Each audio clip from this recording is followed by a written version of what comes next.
कुछ लोग पंजाब में भी बिंडरान वाले बनने का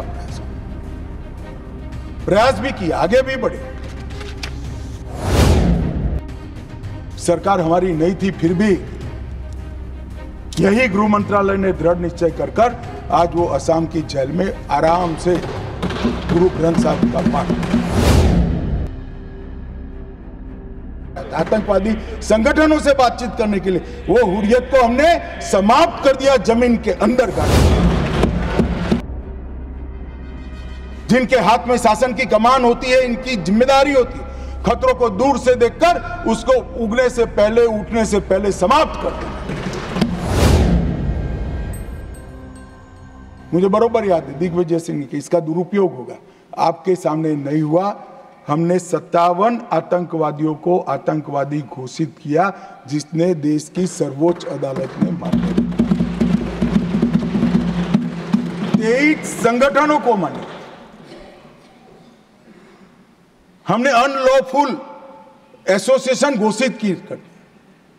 और मैं आज गर्व के साथ कह रहा हूं, 19 से 24 के बीच में हुर्रियत के सबसे सीरियस टाइप के 14 ऑर्गेनाइजेशन आज 14 के 14 बैन कर दी गए। मान्यवर, हुर्रियत का अस्तित्व नहीं।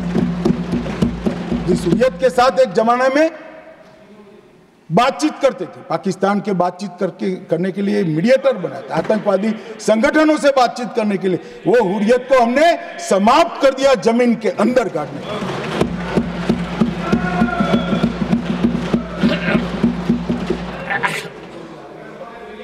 मान्यवर, पीएफआई पूरा सदन जानता है, यहां बैठे या वहां बैठे, सब मानते कि पीएफआई आने वाले दिनों में देश के लिए बड़ा खतरा था। मगर जो खतरों को दूर से नहीं देखते, वो देश को खतरों से नहीं बचा सकते। मुक्त दर्शक बनकर, मुक्त प्रेक्षक बनकर खतरों को देख नहीं रहे।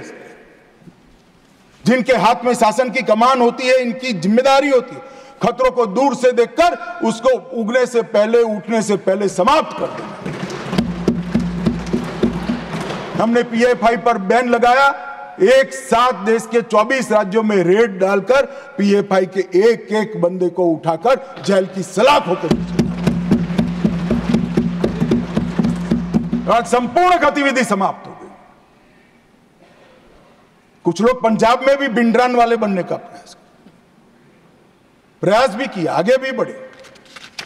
सरकार हमारी नहीं थी, फिर भी यही गृह मंत्रालय ने दृढ़ निश्चय कर आज वो असम की जेल में आराम से गुरु ग्रंथ साहिब का पाठ।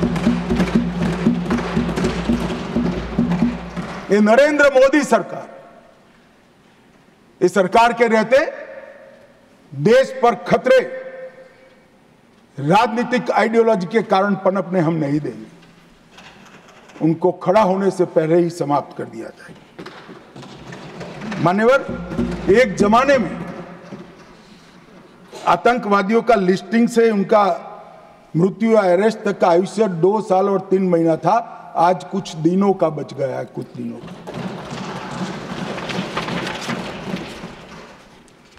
हमने 15 सूत्रीय इंटीग्रेटेड योजना बनाई, जिसमें जिहादी आतंकवाद के लिए नॉन प्रॉफिट ऑर्गेनाइजेशन और हवाला, इस पर तवाई की। वामपंथी उग्रवाद, कश्मीरी उग्रवाद, कश्मीर के अंदर उग्रवाद, fake Indian currency note, narcotics, narco terror का लिंक, खालिस्तान समर्थक उग्रवाद, रेडिकलाइजेशन के प्रयास, फाइनेंसिंग और अवैध हथियारों की तस्करी। ये 25 के 25 आयामों को हमने एनआईए के अंदर जकड़कर कानूनी आधार देकर इन पर कानून का शिकंजा कसने का काम किया। ह्यूमन ट्रैफिकिंग का देश की सुरक्षा के विरुद्ध उपयोग, साइबर आतंकवाद, विस्फोटक पदार्थ अधिनियम का उपयोग, आर्म्स एक्ट में अमेंडमेंट, और ये सभी को एनआईए के दायरे में लाने का काम। एक संपूर्ण सर्कल हमने पूरा किया है, जहां से भी देश की सुरक्षा को खतरा हो सकता था, वो 25 की 25 चीजों को एक सर्कल में लाकर एनआईए के अधीन किया है।